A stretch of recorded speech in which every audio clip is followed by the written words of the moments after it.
Halo teman-teman Tech Connect, halo teman-teman setia pendengar Tech Connect People Story.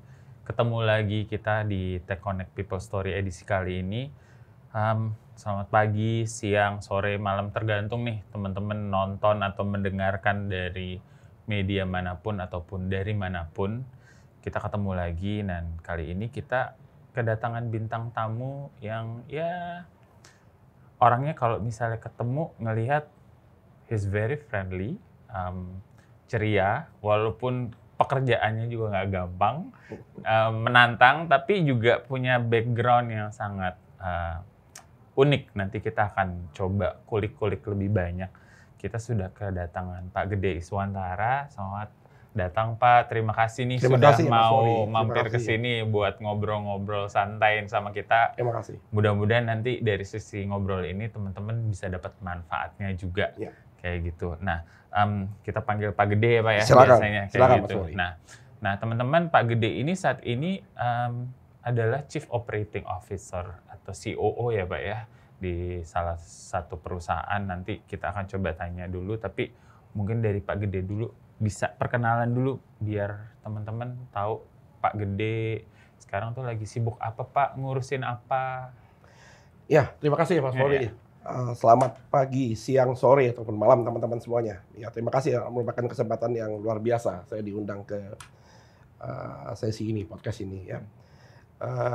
Izinkan saya memperkenalkan diri, nama saya Gede Iswantara. Tadi seperti Mas Polri sampaikan bahwa saat ini saya sebagai Chief Operating Officer ataupun Chief Executive Officer juga untuk di perusahaan petrochemical. Nanti sebelumnya kita bisa diskusi lebih lanjut begitu ya, bagaimana saya bisa sampai ke posisi ini, karena role ini juga sebenarnya cukup baru harus saya diberikan amanah pada role ini. Karena background saya mulai dari background pendidikan saya adalah saya electronic engineer, majoring in computer. Lalu setelah 10 tahun bekerja, saya kurang lebih 10 tahun bekerja, saya majukan pendidikan untuk S2 ke Magister Management untuk bidang peminatan strategic management ataupun international management. Nah, 10 tahun ini berarti Bapak di bidang pekerjaan yang berkaitan sama komputernya kah? Atau manajemen atau gimana nih Pak? Iya. Biar teman-teman kebayang nih, oh kalau ketemu Pak Gede aku bisa ngobrolin apa gitu. Iya, betul. Ya, interesting sebetulnya, karena saya memang betul pada saat saya mengambil bidang studi komputer atau elektronik atau telekomunikasi pada waktu itu adalah karena memang saya hobi, senang memang komputer. Tapi ada sebenarnya setelah saya menyelesaikan pekerjaan ada dua obsesi saya. Jadi seperti biasa kalau sebagai teman-teman yang fresh graduate misalnya baru itu motivasi untuk kerja itu sebenarnya ingin bekerja di bidang industri apa. Ya, either yang memang lagi booming gitu ya, lagi booming, atau karena memang mereka senang begitu ya. Betul. Atau ada motivasi tertentu, ada keluarga dan sebagainya. Tapi saya ada dua, pada saat saya mulai selesai dari kuliah, itu ada dua sebenarnya. Yang pertama adalah saya ingin bekerja di multinasional, lebih spesifik lagi oil and gas industry. Oil and gas. Memang lagi hot-hotnya ya Pak? Iya, waktu itu, baik tahun sekitar 1995 kan begitu. Udah lahir belum? Kebanyakan mungkin belum lahir ya.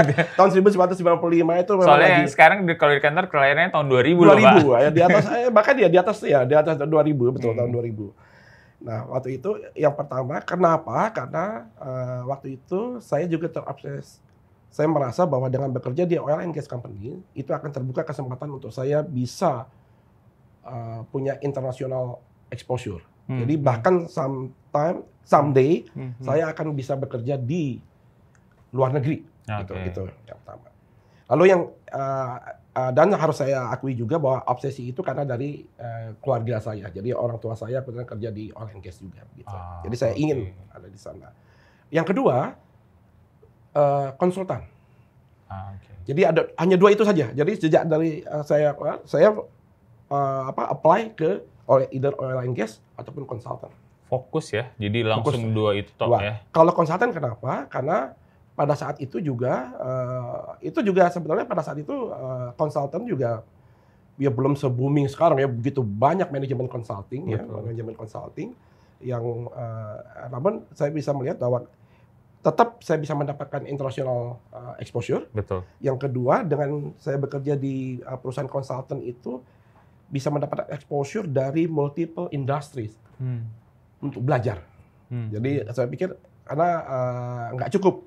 Waktu itu sih terus terang S1 masih cukup.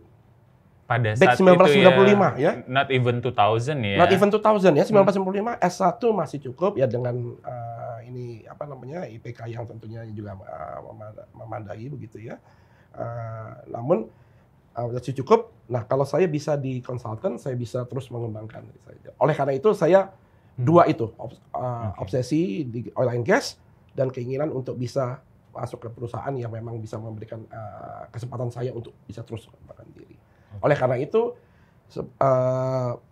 perusahaan pertama tempat saya bekerja adalah saya di dulu Andersen Consulting, sekarang namanya Accenture.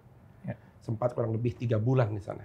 Oh, 3 bulan aja. Hanya nih? 3 bulan saja. Proyek pertama saya Business Process Reengineering di Astra International waktu itu. Kenapa 3 bulan? Karena soalnya menarik nih, tadi baru mau saya kulik, Pak Gede udah langsung mau cerita nih. Karena orang kan pasti mikir, ini kenapa kok cuma 3 bulan? Iya, Pasti kan gitu kan? betul sekali, betul sekali. Kenapa hanya 3 bulan? Padahal saya termasuk di, ya bisa dikatakan pada saat itu top 5 consultant firm. Exactly. Andersen Consulting itu top 5, Arthur Andersen top 5. Namun memang saya akui pada saat saya diterima di Andersen Consulting itu, saya sebenarnya juga sudah diterima di oil and gas company yang merupakan obsesi saya. Oke, karena fokusnya Pak Gede, mimpinya Pak Gede 2 ini ya. Iya.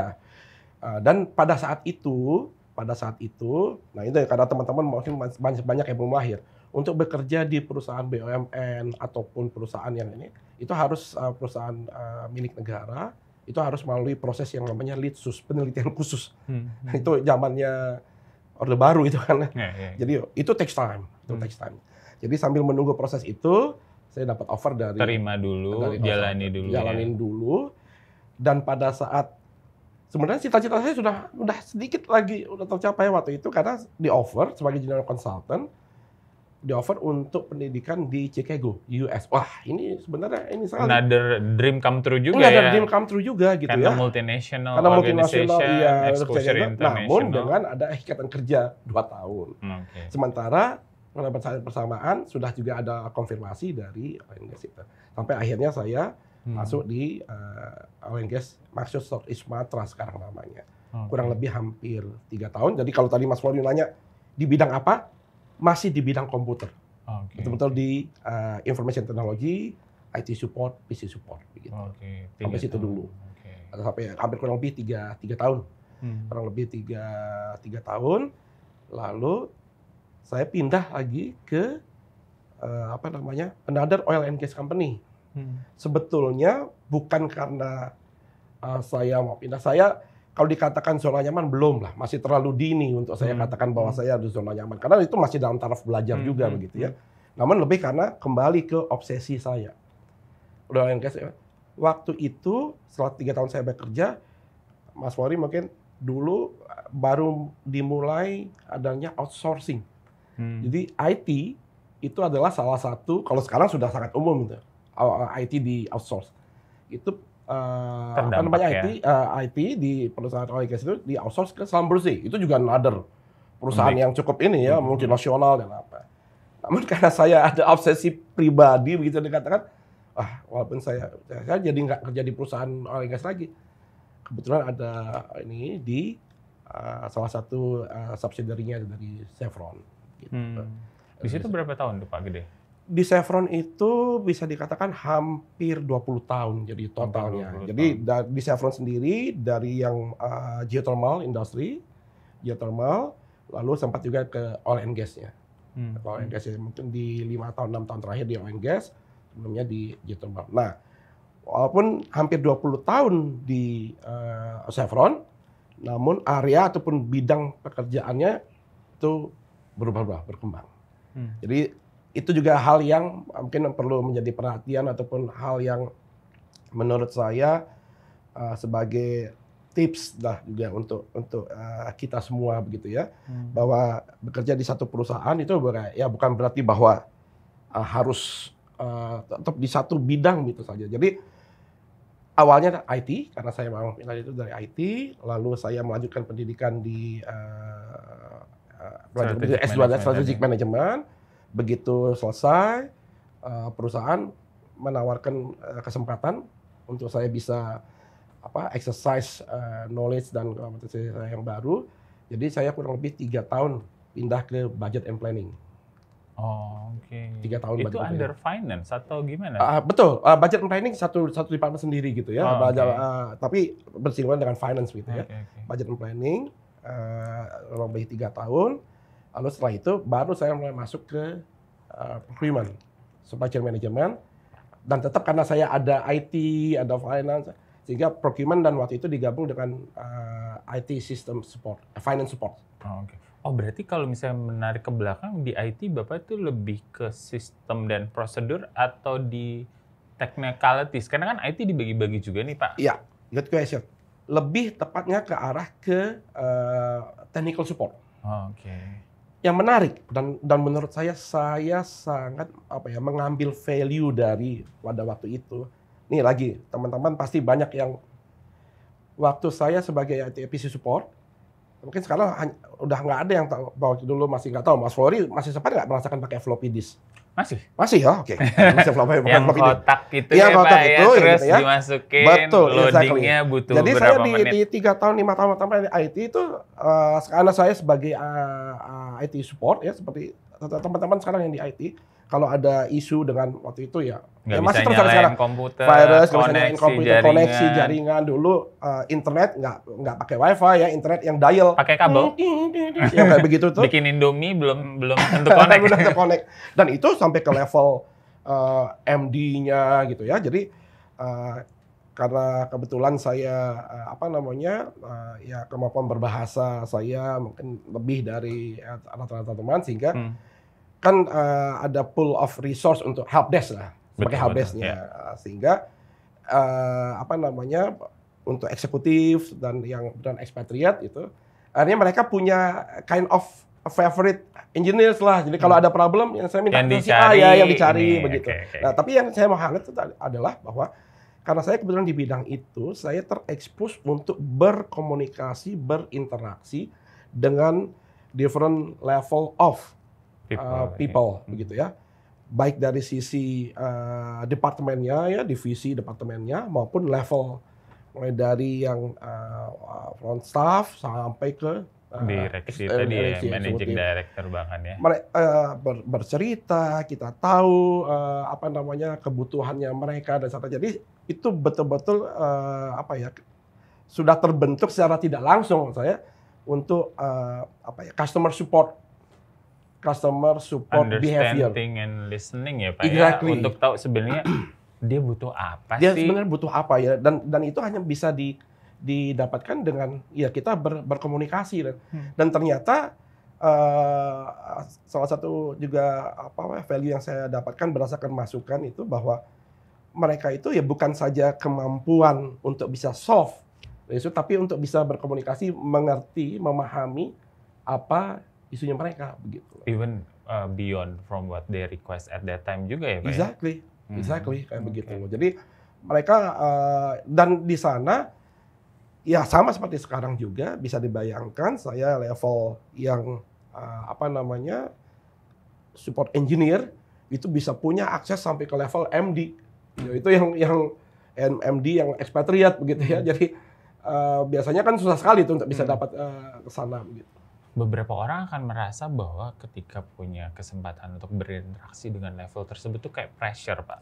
Jadi takut salah. Maksudnya kayak sekarang nih, Kat, pasti teman-teman kayak, wah, Flory ketemunya sama si level sebelum ini, ketemu dengan direktur HR. Kayak, itu gimana sih, Pak? Mungkin bisa share tips sedikit untuk kemudian untuk nggak minder, jangan sampai takut. Karena kan kekhawatirannya adalah takut bikin salah nih. Kalau tiket bisa bercandanya, waduh nanti karir gue berantakan nih, kayak gitu. Nah, mungkin dari Bapak bisa share, karena kan Bapak tadi you sounded very positive. I mean like it's a challenge for you, it's an opportunity, you took up that challenge, that opportunity untuk go beyond. Nah, mungkin dari Bapak selain itu apa nih, Pak? Saya kira valid sekali pertanyaan Anda. It's very normal, ya. Saya katakan very normal dan memang seharusnya seperti itu justru menurut saya.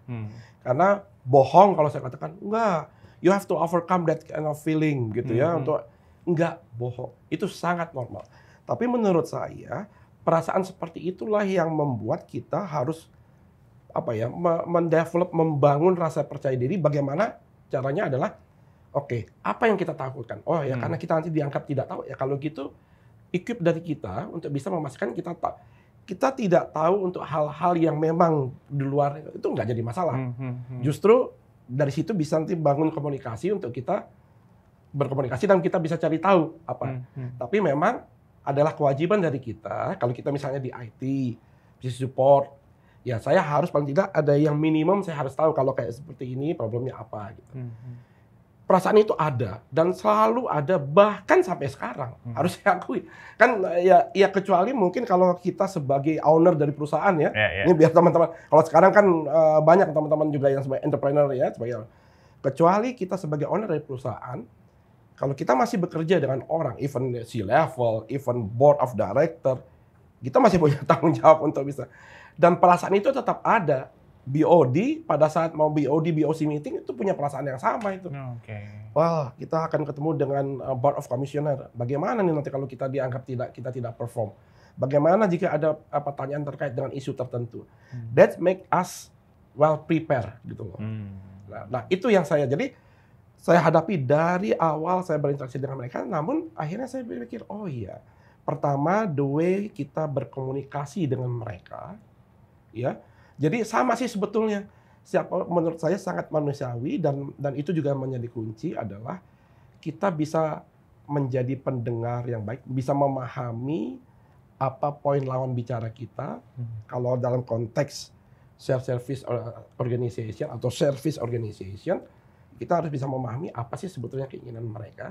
Doesn't necessary immediate solution kita provide, tapi mereka tahu bahwa kita akan following up and then getting back to them bahwa nanti aku akan kabari gitu ya. Dan jangan harap bahwa ya sekali berinteraksi kita tunjukkan bahwa kita mampu, kita bisa, then you can immediately gain the trust. Enggak. Ya itu memang harus jadi berkali-kali dan konsisten juga harus konsisten juga begitu ya, harus konsisten juga. Perasaan itu tadi saya katakan bahwa tidak mungkin itu hilang. Tapi perlahan-lahan karena kita sudah jadi bisa lebih memanage perasaan kita. Sudah terbiasa, levelnya jadi mungkin ya. Kalau tadi saya katakan level BOD sekalipun tetap harus punya perasaan itu untuk memastikan bahwa mereka mempersiapkan untuk sebelum ketemu dengan BOC, ketemu dengan owner dari stakeholders ya, kayak begitu. Kenapa harus invest ke saya? Betul. Jadi ya sama gitu. Cuma levelnya. Jadi karena kalau enggak itu justru akan membuat kita jadi tidak well prepared. Gitu. Oke. Nah, Pak Gede ini kan tertariknya karena Bapak bilangnya tadi mimpinya consulting, oil and gas, multinational, and then you've been with Chevron for like 20 years. Yeah. Why you suddenly interested to explore another opportunity waktu itu, Pak, after 20 years in a different corporation juga dengan ya nature-nya ya some people say it's a unique organization, unique proposition. Mungkin boleh share, Pak. Karena kan orang kan bisa 20 tahun lo nggak kalau orang tua saya dulu bilangnya apa ya istilahnya kalau mendiang orang tua saya bilangnya ya kalau udah merintis Mbok jangan ditinggal gitu loh. Itu betul. Gimana Pak mungkin boleh cerita Pak? Iya.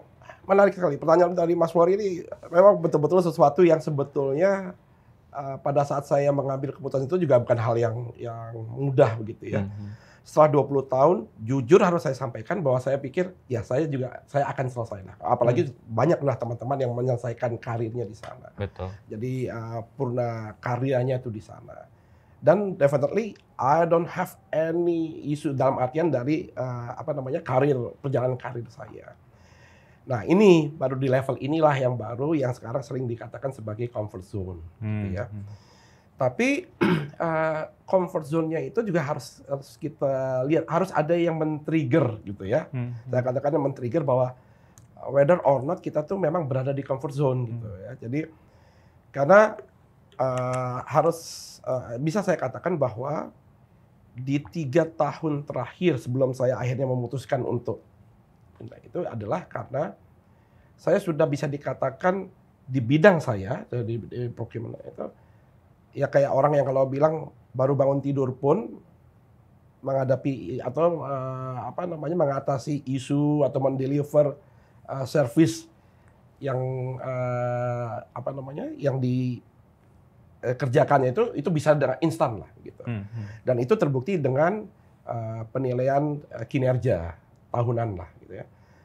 3 tahun berturut-turut saya mendapatkan penilaian kinerja yang maksimum lah nilai. Jadi ya ada yang pakai nilai A plus atau ada yang pakai nilai 5, tapi pokoknya yang nilai tertinggi sudah maksimal. Maksimal gitu. Untuk di level leadership maksimal itu 3 tahun berturut-turut itu bukan hal yang mudah. Sama untuk seperti di perusahaan-perusahaan yang memiliki sistem penilaian kinerja yang cukup yang standar ini tinggi. Jadi itu bukan subjektivitas ya itu sudah the data explained by themselves gitu. Nah, di sana saya baru merasa bahwa wah, jangan-jangan ini juga yang disebut sebagai comfort zone. Sebagai comfort zone, bahwa bukan berarti di tempat bekerja pada saat itu tidak ada peluang lagi, namun mungkin ditunjukkan juga jalan bahwa ternyata masih ada lagi peluang yang menuntut. Kalau comfort zone, kalau orang selalu mengatakan the most challenge dari comfort zone itu adalah perubahan kan sebetulnya. Betul. And then you need to adjust. I mean like you need to start over with the new environment as well. Dan saya sendiri kan juga sudah tahu, belajar dari pengalaman bahwa nggak enak loh itu gitu. Kalau selain harus belajar, belum tentu ada jaminan bahwa you can perform as well as your perform in the previous organization begitu kan. Tapi tetap saya punya niat lah. Karena kalau Mas Fori ingat tadi saya sampaikan salah satu tujuan motivasi saya untuk saya bisa belajar di bekerja di konsultan itu karena saya mau terus mengembangkan diri begitu. Mengembangkan diri. Jadi pada saat itu kebetulan ada opportunity untuk bisa mengembangkan karir di industri yang ya dibilang jauh berbeda sih tidak, tapi berbeda karena sebelumnya konsultan, lalu di oil and gas tapi di bidang IT dan procurement, dan procurement ya budgetnya planning, ini ke industri mining, coal mining. Namun satu hal yang membuat saya ya jadi ada rasa percaya diri, karena kebetulan waktu itu juga saya memang dihubungi oleh headhunter, gitu ya. Dalam artian bahwa orang menghubungi saya itu pasti kan sudah menganggap pasti awal qualified begitu loh ya. Jadi ya orang lain saja menganggap pasti bisa mampu. Memang harus belajar. Memang pasti tidak nyaman ataupun tidak senyaman kalau Anda masih tetap di organisasi yang baru. Betul. Itu internal. Walaupun tadi yang Mas Fori katakan, ya 20 mungkin 10 tahun lagi saya bisa pensiun dengan bahagia, udah selesai. Sudah selesai. Dan nggak usah ini, udah autopilot juga tadi kan, bangun tidur udah langsung kayak autopilot. I already know what I'm going to do today gitu, kayak yang gua kalau misalnya ada problem atau apa udah enak gitu, kayak udah tektokannya udah tok gitu. Nyaman. Nyaman sekali. But then you decided. Nah, apakah itu ngaruh ke mimpi yang 2 awal tadi? Yang tadi consultant and then working in oil and gas menjadi berubah dengan keputusan yang menurut saya kan cukup drastis nih, Pak. Sebenarnya kalau dilihat bahwa apakah ada yang berubah, sebenarnya tidak. Karena saya melihat dari opportunity dari yang disampaikan kepada saya ataupun yang saya lihat yang akan saya ambil ini, saya tetap bisa punya, karena saya tentu lihat kan ya bekerja di di mana yang pertama kerja di level yang multinasional ataupun perusahaan yang nantinya akan bisa memberikan juga kesempatan itu, saya lihat ada. Lalu untuk bisa terus mengembangkan diri melalui itu seperti halnya saya mau kerja di konsultan, terbuka lebar. Jadi saya pikir, oke, ini sebenarnya nggak ada yang jadi masih konsisten bahkan dengan apapun obsesi ataupun motivasi saya lah. Ya soal bahwa obsesi yang mungkin oil and gas yang tidak ini ya, tapi ke multinasional, international exposure dan sebagainya itu sangat terbuka lebar begitu. Masih ada ya? Masih ada.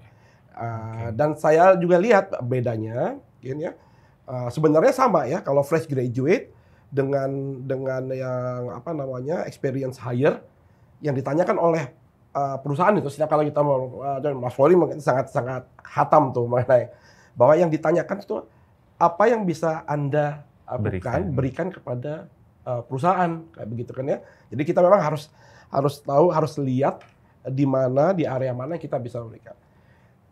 Untuk yang di sini saya sudah bisa melihat mungkin sudah lebih lengkap skill dan kompetensi saya sehingga saya bisa lebih firm lihat ada opportunity apa yang bisa saya deliver. Walaupun tidak semudah yang kalau diceritakan kesannya gampang nih Pak ya, karena kan background komputer, elektrokomputer lah ya tadi ya, terus belajar strategic management, sempat di IT, support, budget planning, procurement, and then masuk ke sini juga procurement lagi ya Pak ya.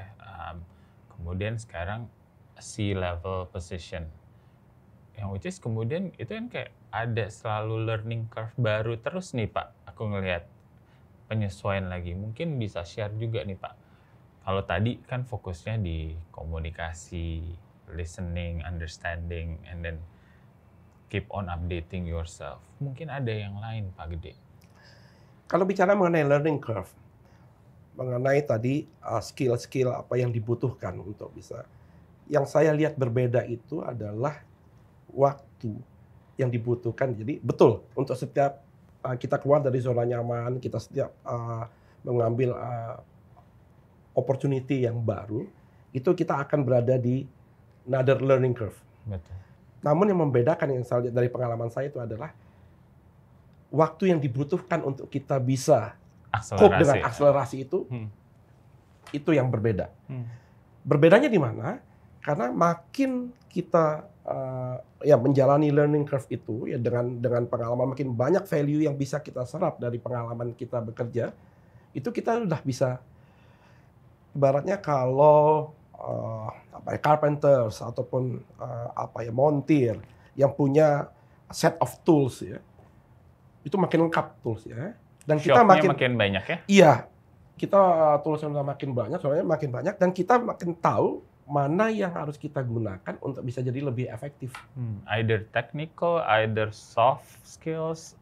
Soft skill. Tinggal dicoba di-collect dari laci lemari yang pas ya? Betul. Okay. Sebetulnya, itu lagi kembali konsisten dengan tetap. Itu yang membuat saya harus sampaikan. Sampai sekarang pun saya masih admire dengan dunia fasilitasi. Sebetulnya kan mereka memfasilitasi itu. Big companies atau apa. Karena mereka punya very complete comprehensive tools untuk itu. Kadang perusahaan-perusahaan besar juga punya, cuma kadang nggak milih yang mana yang tepat untuk situasi ini tertentu. Tidak mudah juga sih. Dentist, dokter gigi itu juga banyak, atau surgery dokter bedah, surgeon maksud saya, dokter bedah. Itu mereka banyak tahu mana yang harus dipakai begitu. Jadi itu yang pengalaman itu yang memberikan kemampuan untuk itu. Ini menarik karena Bapak tadi nyebutin dokter gigi, spesialis. Bapak kan pernah di role yang spesialis nih Pak. Yang maksudnya to certain extent ada beberapa tahun bahkan kayak tadi mungkin dari total 20 tahun kayaknya more than 15 years in procurement ya. Bahkan 20 tahun mungkin ya di procurement ya Pak ya. And now sekarang diberikan challenge, tantangan baru untuk a more generalist role. Karena mungkin mempertimbangkan your contribution. Mungkin bisa share nggak ke teman-teman sebenarnya spesialis generalis kayak gimana, dan karena kan orang punya kekhawatiran juga nih Pak ketika dikasih tantangan pekerjaan. Mungkin dari sisi Bapak, pengalaman Bapak boleh share. Iya, menarik karena sampai sekarang pun pada saat saya berinteraksi dengan tim member, dengan para leaders, new leaders begitu ya. mereka selalu mempertentangkan mana sih sebenarnya lebih bagus generalis atau spesialis, kayak gitu ya, mana generalis spesialis. Mungkin tidak sepenuhnya bisa dianalogikan dengan kalau spesialis di kedokteran ya. Kalau kedokteran memang dia spesialis ya sudah Di satu betul-betul bidang. di sana, satu bidang. Tapi dalam konteks organisasi ataupun bisnis ataupun di industri, menurut saya tidak terlalu tepat jika dibandingkan antara generalis dan spesialis. Karena untuk role tertentu, untuk fungsi tertentu, memang ada yang diharapkan untuk lebih memerankan fungsi yang spesialis, yang lebih spesialis gitu. Tapi biasanya ataupun kebanyakan kalau sudah di level manajemen, di level leaders, top senior leaders, C-level dan sebagainya, itu dikatakan generalis gitu. Yet, walaupun generalis, ya even C-level kan tetap aja juga dia membawahi suatu divisi, suatu direktorat, suatu fungsi yang bisa dikatakan ya punya spesialis juga. Kalau level CEO misalnya, ya dia secara generalis lihat dari sisi mikronya, tapi dari industrinya ya dia dianggap spesialis gitu ya. Betul. Oh dia CEO di beberapa pindah spesialis di misalnya oil and gas, spesialis di pertambangan, spesialis. Jadi saya rasa dalam konteks untuk continuous learning, menurut saya continuous learning, sangat saya sarankan tetap lihat dari belajar sebanyak-banyaknya, berinteraksi dengan sebanyak-banyaknya area. Berbagai level tadi ya. Lalu, kan dari setiap itu, sebagai contoh misalnya ya, kita ke restoran, kita pesan. Pasti ada saja favorit begitu kan ya. Betul. Itu yang kita perdalam gitu ya. Kita perdalam untuk bisa jadi nanti di kemudian hari, itu mungkin bisa kita gunakan gitu spesialisnya. Jadi, sekali lagi, ini tidak sepenuhnya tepat dengan analogi karena kalau di kedokteran ya nggak mungkin pindah-pindah udah spesialis bedah memang ya sudah memang ke sana gitu kalau ya. Kita memang lebih cenderung dinamis ya Pak. Iya, betul. Ngikutin, apalagi Bapak juga pindah-pindah industri nih. Jadi punya sedikit privilege lah teman-teman untuk dari tadi sedikit di konsultan terus kemudian masuk ke multinasional. Betul. Di role yang beda-beda, sekarang juga di role yang baru lagi. Mungkin kalau diterjemahkan ke dalam tadi proses continuous learning ya, people development dan sebagainya. Ya, spesialis itu sebenarnya kalau once kita bisa ambil sertifikasi, mungkin bukan sertifikasi profesi, karena sertifikasi profesi kan sesuai dengan role-nya ya.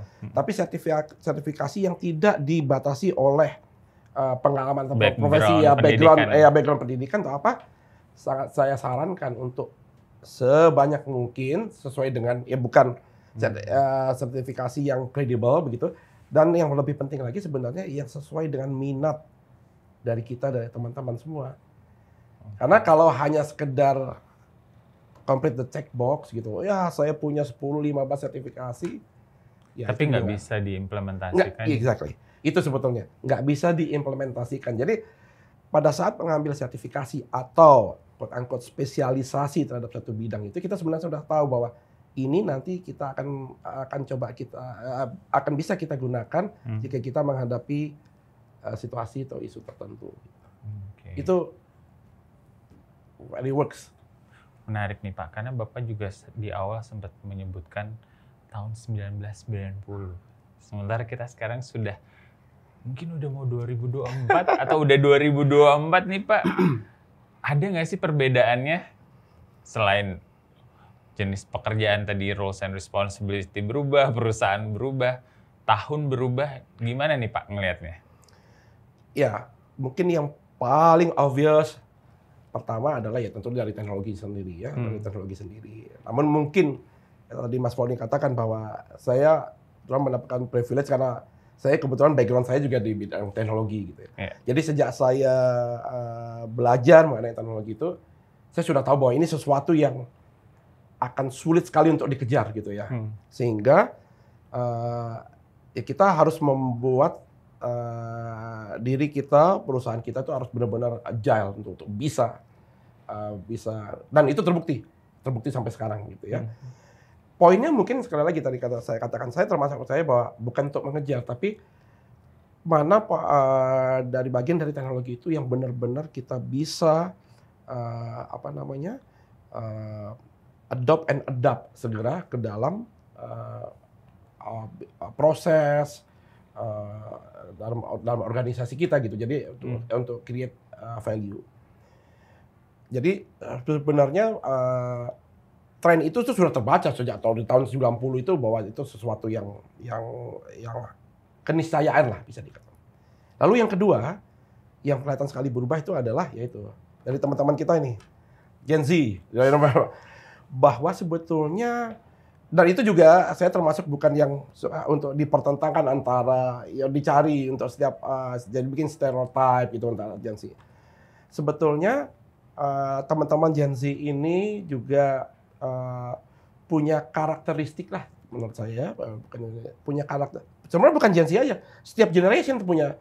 Karena dia, kenapa mereka punya karakteristik? Latar belakang. Exactly. Dia terbentuk juga untuk bisa beradaptasi dengan perkembangan yang terjadi pada saat itu. Dari teknologi, perkembangan budaya, perkembangan politik, tempat tinggal, lingkungan ya. Jadi yang membentuk dia seperti itu. Itu yang membentuk dia seperti itu. Lalu secara umum berubah, another generation. Nah, di situ juga yang perlu sebagai leaders begitu ya, sebagai leaders itu harus memahami gitu loh, harus memahami karakteristik itu. Ya mungkin terlalu ekstrim kalau dikatakan uniqueness ataupun keunikan ya, tapi menurut saya lebih tepat ya keberagaman itu, kembali lagi ke analogi saya sebagai tools. Gunakan itu, karena setiap itu ada peruntukannya. Pilih yang tepat. Pilih yang tepat. Udah ada nih, tinggal dicari yang pas. Betul, yang tepat. Jadi tergantung dari kapan kita bisa. Tapi yang pertama adalah kita harus bisa memahami dulu. Kita harus bisa mengenal dan memahami. Di situ lagi di ujungnya komunikasi, di mana saya dari awal punya kesempatan, punya privilege untuk bisa terus mengasah, untuk bisa berkomunikasi dengan semua level. Berbagai macam orang, levelnya berbeda-beda. Dan ya seperti Pak Gede sempat sampaikan, bohong kalau dibilang beliau nggak pernah punya perasaan yang tadi kita bahas ya Pak ya. Pasti rasa takut itu ada, kayak nanti kalau salah ngomong gimana dan sebagainya. Nanti ya udah dicoba dulu, cari caranya, cari celahnya, terus oh ini jadi pengalaman, jadi ada tools lagi. Nanti sampai sekarang berarti total berapa tahun Pak nih di profesional? Di profesional mungkin sudah hampir 25 tahun kali ya. 25 hampir 25 tahun. Ada yang sudah lebih senior umurnya dari pengalaman Pak Gede loh, bukan umurnya Pak Gede, tapi pengalamannya. Nah, ini pengalaman itu yang kemudian membentuk Bapak seperti sekarang ini juga ya Pak, karena kita bicara tadi generasi juga terbentuk dari pengalaman, dari interaksi dan segala macam kayak gitu. Nah, mungkin nih Pak, tanpa terasa nih kalau lagi asik ngobrol kayak gini udah mau sejam aja nih Pak. Bisa ada pesan terakhir? Maksudnya tadi kita udah bicara banyak hal pengalaman, kemudian mengatasi rasa takut, equipping yourself, jadi nambah shock buat diri sendiri, kemudian berani ambil kesempatan, tantangan. Mungkin ada pesan terakhir nih Pak buat yang mendengarkan atau yang menonton nanti. Iya. Yang pertama, mungkin tadi saya mulai di awal, mungkin terkesan klasik ya. Tapi memang penting bahwa kita itu selalu harus punya ya goal, target, motivasi, ya, goal dan target yang disupport dengan motivasi. It's fine punya obsesi. Obsesi kadang-kadang suka punya ada konotasi negatif, ambisi. Oh, ambis nih kalau sekarang ambis banget. Ambisi fine. Punya itu karena itu sebagai energi untuk bisa mencapai ke sana. Jadi nggak harus dan tidak bisa jadi motivasinya. Target sebaiknya memang kalau bisa, kalaupun mau berubah, jangan terlalu sering berubah. Itu yang saya ya. Tapi nggak usah khawatir kalau itu nanti seiring dengan waktu itu berubah, tapi punya hal yang jelas yang ini kenapa itu berubah. Ya. Ya. Lalu yang kedua, tadi sempat disinggung juga mengenai comfort zone. Mengenai comfort zone itu suka tidak suka itu memang harus diasah maksudnya dari untuk kita bisa melihat apakah kita, jadi lakukan periodic check lah. Periodic check, dan hati-hati bahwa comfort zone ini memang yang namanya comfort ya, itu bisa bikin terlena, sangat bisa terlena gitu, sangat bikin terlena, terutama di saat setelah kita memutuskan. Jadi mudah sekali tuh, saya bukan ini dari pengalaman teman-teman juga, ada yang sudah memutuskan untuk keluar dari comfort zone, akhirnya memutuskan kembali ke comfort zone-nya karena kayaknya lebih jauh lebih enak gitu ya. Lalu yang ketiga, terakhir, karena itu penting, yang tadi perasaan takut, kurang rasa percaya diri. Walaupun teman-teman Gen Z, ini teman-teman udah banyak yang teman-teman saya banyak yang, wah generasi sekarang lebih berani untuk mengungkapkan. Tapi saya percaya perasaan itu pasti tetap ada. Perasaan untuk bisa kekhawatiran nggak apa-apa, dipelihara, keep iya. Tapi levelnya manage, dan karena itu yang akan membuat teman-teman akan mempersiapkan diri on any main, maksud saya dalam artian in any main ya, dalam artian yang apapun begitu ya, itu akan membuat kita bisa untuk lebih bisa percaya diri dan mempersiapkan diri. Oke. Saya kira itu 3 poinnya. Sip. Saya bisa share. Terima kasih banyak Pak Gede waktunya. Sama-sama Mas Woli, tanpa sama-sama terasa. teman-teman semuanya. Sebenarnya kalau mau ngobrol pengen lebih lama lagi ya, maksudnya biar lebih banyak sharing dari Pak Gede. Tapi kalau Pak Gede sendiri itu sekarang banyak ngantor di mana nih Pak? Kalau misalnya mau ketemu Pak Gede atau biar mengenali Bapak tuh banyak beredar di mana nih Pak? Di mana tuh maksudnya di daerah, di gedungnya? Lokasi gedung. Iya, di Sudirman lah. Mungkin saya ada di MCC Building. Ada 2 kantor lah, jadi MCC Building dengan di MSIG Building ini. Oke, jadi kalau misalnya ketemu Pak Gede, say hi to him. Kalau misalnya beliau lagi nggak buru-buru, he's very friendly, he's very open, dan very supportive untuk diajak ngobrol. Dan mudah-mudahan teman-teman juga dari sesi kali ini bisa memperoleh manfaat. Dan untuk sesi kali ini saya tutup dulu. Sampai bertemu di episode Tech Connect People Story berikutnya. Sampai ketemu lagi. Terima kasih ya Pak Gede. Terima kasih Mas Wali. Ya.